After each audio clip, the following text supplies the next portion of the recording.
నమస్తే, welcome to our channel. నేను మీ సిరి. మోదీ గారితోని జగన్మోహన్ రెడ్డి గారికి ఉన్న బంధం గురించి అయితే తను ఒప్పుకోవడం జరిగింది. కాకపోతే ఇక్కడ ముస్లిం రిజర్వేషన్ 4% గురించి అయితే తను ఎక్కడ మాట్లాడడం జరగట్లేదు. అసలు ఎందుకు మాట్లాడట్లేదు ఏంటి? సో ఈ అంశాన్ని మనకు వివరించడానికి మనతో పాటు ఉన్నారు ప్రముఖ senior journalist, political analyst CS Rao garu. నమస్కారం సార్. నమస్తే సార్. ఇప్పుడు చూస్తుంటే మోదీ గారితో ఉన్న బంధం గురించి జగన్మోహన్ రెడ్డి గారు అయితే ఒప్పుకోవడం జరిగింది. కాకపోతే ఇక్కడ ముస్లిం రిజర్వేషన్స్ ఏవైతే ఉన్నాయో వాటి గురించి మాత్రం ఎందుకు తను మాట్లాడలేకపోతున్నారు? ఒకటేంటంటే జగన్మోహన్ రెడ్డి ఈ ముస్లిం రిజర్వేషన్ల మీద ఈ మధ్య రాజకీయం చేసేటువంటి ప్రయత్నం చేస్తున్నారు. 4% రిజర్వేషన్లు ఏవైతే ఉన్నాయో అవి బీజేపీ రద్దు చేస్తానంటుంది. కాబట్టి కూటమిలో ఉన్నటువంటి తెలుగుదేశం పార్టీ, జనసేన దీని గురించి చెప్పాలని చెప్పి నిలదీస్తున్నారు ఆయన. అలాంటప్పుడు ఈయన స్టాండ్ ఏంటి అనేది కూడా చెప్పాలి. అవును. ఎందుకు అదే నరేంద్ర మోడీ తోటి, అదే బీజేపీ తోటి ఇండైరెక్ట్గా సంబంధాలని నడుపుతున్నారు. ఆ బంధాన్ని కూడా ఆయన ధృవీకరిస్తున్నారు. నరేంద్ర మోడీ తోటి రాజకీయాలకి అతీతమైనటువంటి బంధం ఉందని చెప్పి అనేక సందర్భాల్లో జగన్మోహన్ రెడ్డి చెప్పారు. రీసెంట్గా కూడా ఏం చెప్పారంటే వైఎస్ఆర్ కాంగ్రెస్ పార్టీ ఎంపీలతోటి అవసరమయ్యేలా కేంద్రంలో కనుక ప్రభుత్వం ఏర్పడితే ఖచ్చితంగా ఎన్డీఏకి మద్దతు ఇస్తాను అని చెప్పారు. ఇచ్చి రాష్ట్ర ప్రయోజనాలు ఏదైతే విశాఖ ఉక్కు ఫ్యాక్టరీకి సంబంధించి ప్రైవేటీకరణ జరగకుండా నేను ఒత్తిడి తీసుకొస్తానని చెప్పాడు. అంటే ఎన్డీఏ తోటి పొత్తు పెట్టుకోవడానికి పోస్ట్ ఎలక్షన్స్లో ఆయన రెడీ అవుతున్నారు అనేది క్లారిటీ ఉంది.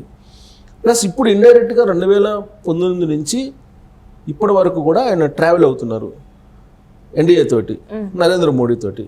పార్లమెంటు వేదికగా, పార్లమెంటు బయట అనేక సందర్భాల్లో సపోర్ట్ చేశారు. ఇప్పుడు ముస్లింలు వ్యతిరేకిస్తుంది ఏంది? ఉమ్మడి పౌరసత్వం, సిఏఏ. ఉమ్మడి పౌరసత్వాన్ని వ్యతిరేకిస్తున్నారు. ఉమ్మడి స్మృతి అనేది, ఉమ్మడి పౌరసత్వం అనేది ఆల్రెడీ బిల్లు చేశారు, చట్టంలోకి వచ్చింది, ఇంప్లిమెంట్ చేస్తున్నారు. దానికి మద్దతు పలికింది ఎవరు? ముస్లింలు వ్యతిరేకిస్తున్నటువంటి సిఏఏ బిల్లుకి మద్దతు పలికింది ఎవరు? వైఎస్ఆర్ కాంగ్రెస్ పార్టీ మద్దతు పలికింది కదా, డైరెక్ట్గానే ఇండైరెక్ట్గా కానీ పార్లమెంటు వేదికగా. దాన్ని బీజేపీ అమలు చేస్తుంటే దాన్ని కోఆపరేట్ చేస్తున్నారు కదా జగన్మోహన్ రెడ్డి. మరి దాన్ని ముస్లింలు వ్యతిరేకిస్తున్నట్టు ఆ బిల్లుకి సపోర్ట్ చేసినటువంటి జగన్మోహన్ రెడ్డి రేపు 4% ముస్లిం రిజర్వేషన్లకు సంబంధించి రద్దు చేస్తాను అని అంటే ఒప్పుకుంటాడా, ఒప్పుకోడా ఆయన చెప్పాలి కదా. ఆయన కూడా భాగస్వామిగా ఉన్నాడు ఎన్డీఏలో ఇండైరెక్ట్గా భాగస్వామి అనేది ఆంధ్రప్రదేశ్ ప్రజలు ఎవరిని అడిగినా కానీ చెప్తారు. తెలుగుదేశం పార్టీ చంద్రబాబు నాయుడు, పవన్ కళ్యాణ్ కంటే కూడా నరేంద్ర మోడీ దగ్గర బలమైనటువంటి బంధం ఏర్పాటు చేసుకున్నటువంటి లీడర్ ఎవరంటే జగన్మోహన్ రెడ్డి అని చెప్తారు. ఆ మధ్యకాలంలో త్రిపుల రఘురామకృష్ణరాజు కూడా చెప్పాడు కదా, ఆల్రెడీ నర్సాపురం టికెట్ ఎందుకు రాలేదని అంటే జగన్మోహన్ రెడ్డి వల్లే రాలేదని అని చెప్పారు. అంటే జగన్మోహన్ రెడ్డికి ఎంత బలం ఉంది నరేంద్ర మోడీ దగ్గర అనేది అందరికీ అర్థమైంది కదా. ప్లస్ నరేంద్ర మోడీని కాదని నేనేం చేయలేం అని చెప్పి కూడా చెప్పాడు జగన్మోహన్ రెడ్డి. అన్ని నేను నరేంద్ర మోడీకి చేస్తాను అని చెప్పి చెప్పడం జరిగింది. ప్లస్ ఆయన ఏం చెప్పారు? రాష్ట్ర ప్రయోజనాల కోసం నేను నరేంద్ర మోడీతోటి బంధాన్ని ఏర్పాటు చేసుకుంటే తప్పేంటి? చంద్రబాబు నాయుడు బంధాన్ని ఏర్పాటు చేసుకుని రాష్ట్ర ప్రయోజనాల కోసం నేను పొత్తు పెట్టుకున్నానని చెప్తున్నప్పుడు తప్పు లేనిది, నేను ముఖ్యమంత్రిగా నేను నరేంద్ర మోడీతోటి బంధాన్ని కొనసాగించడంలో తప్పేంటి అనేది ఇటీవల కాలంలో ఒక ప్రైవేటు జాతీయ ఛానల్కి ఇచ్చినటువంటి ఇంటర్వ్యూలో ఆయనే చెప్పాడు. రాజ్దీప్ సర్దేశాయ్ ఎన్డీటీవీలో ఇంటర్వ్యూ చేశాడు. ఇంటర్వ్యూ చేసిన సందర్భంగా జగన్మోహన్ రెడ్డి అదే చెప్పారు, నేను నరేంద్ర మోడీతో బంధాన్ని కొనసాగించడంలో తప్పేంటి, ఏం తప్పు ఉంది అని చెప్పి అడుగుతున్నాడు. బంధాన్ని కొనసాగించడం ఎలాంటి తప్పు లేదు, ఖచ్చితంగా సత్సంబంధాలు ఉండాల్సిందే, కేంద్రానికి రాష్ట్రానికి ఉండాల్సిందే, దాంట్లో ఎలాంటి తప్పు పట్టడానికి అవసరం లేదు, ఫెడరల్ సిస్టంలో అది అనివార్యం. కానీ జగన్మోహన్ రెడ్డి ఏం చెప్తున్నాడు? రాజకీయాలకు అతీతమైనటువంటి బంధం నరేంద్ర మోడీతో ఉందని చెప్పి చెప్తున్నాడు కదా. ఈయన కొనసాగిస్తుంది నరేంద్ర మోడీతో బంధమా లేదంటే ప్రధానమంత్రితో బంధమా అనేది ఒకటి తేలాలి. సో ఆయన నరేంద్ర మోడీతో బంధాన్ని కొనసాగిస్తున్నాడని చెప్తున్నాడు పదే. అలాంటప్పుడు నరేంద్ర మోడీ అండ్ టీం ఎవరైతే ఉన్నారో అమిత్ షా వీళ్ళిద్దరు కలిసి ఏం చెప్తున్నారు? 4% ముస్లిం రిజర్వేషన్లు రద్దు చేస్తాము మాకు అధికారం ఇస్తే అని చెప్పి చెబుతున్నారు. క్లియర్గా చెప్తున్నారు. అన్ని రాష్ట్రాల్లో అదే ప్రచారం చేస్తున్నారు. మరి దానికి మద్దతు పలుకుతాడా లేదా అనేది జగన్మోహన్ రెడ్డి చెప్పి ఆ తర్వాత చంద్రబాబు నాయుడిని, పవన్ కళ్యాణ్ని క్వశ్చన్ చేయాలి. కానీ ఆయన స్టాండ్ ఏందో చెప్పకుండా పార్లమెంటు వేదికగానేమో ముస్లింలకు వ్యతిరేకమైనటువంటి బిల్లులు తీసుకొస్తుంటేనేమో మద్దతు ఇస్తాడు జగన్మోహన్ రెడ్డి.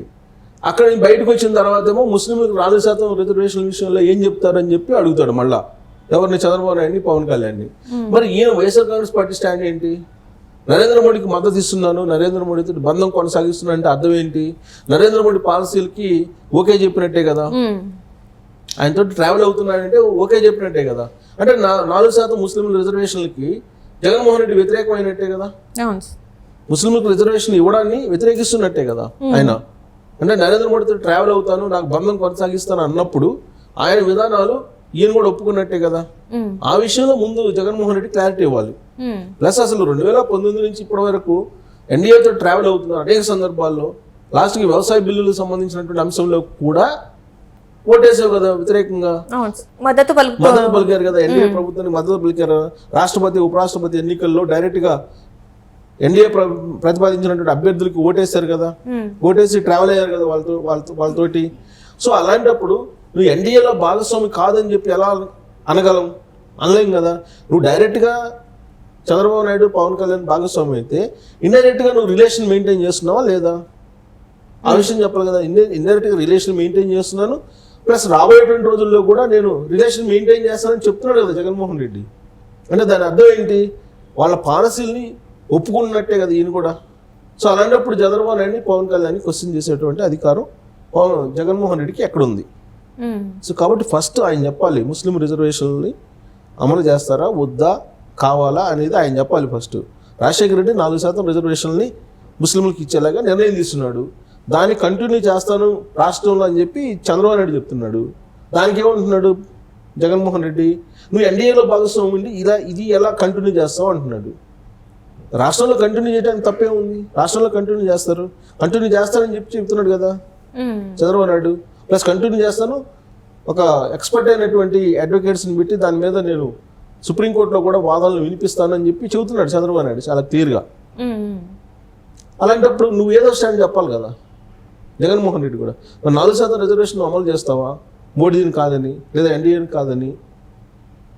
దాని మీద అయితే ఆయన క్లారిటీ ఇవ్వాలి కదా.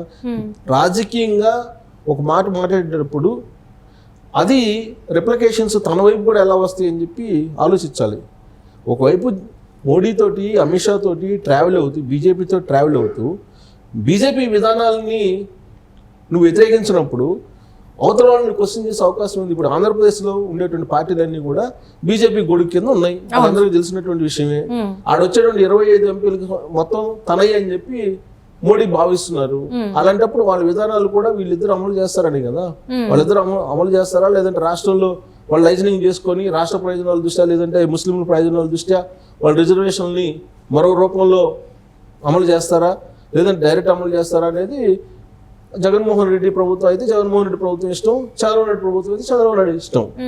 కానీ ఓవరాల్ గా పాలసీలకు సంబంధించి తీసుకుంటే కనుక నరేంద్ర మోడీ తోటి చంద్రబాబు నాయుడు, పవన్ కళ్యాణే కాదు, ఈయన కూడా ట్రావెల్ అవుతున్నాడు కాబట్టి ఈయన కూడా రిజర్వేషన్ గురించి క్లారిటీ ఇవ్వాలి. సో ముస్లిం ఓట్ బ్యాంక్ కేవలం ఓట్ బ్యాంక్ దృష్టిలో చూడకుండా క్లియర్ కట్ ఒక స్టాండ్ అనేది జగన్మోహన్ రెడ్డి చెప్పాలి ఫస్ట్. ఆ తర్వాత మిగతా ప్రశ్నించాలి. Right, thank you so much sir.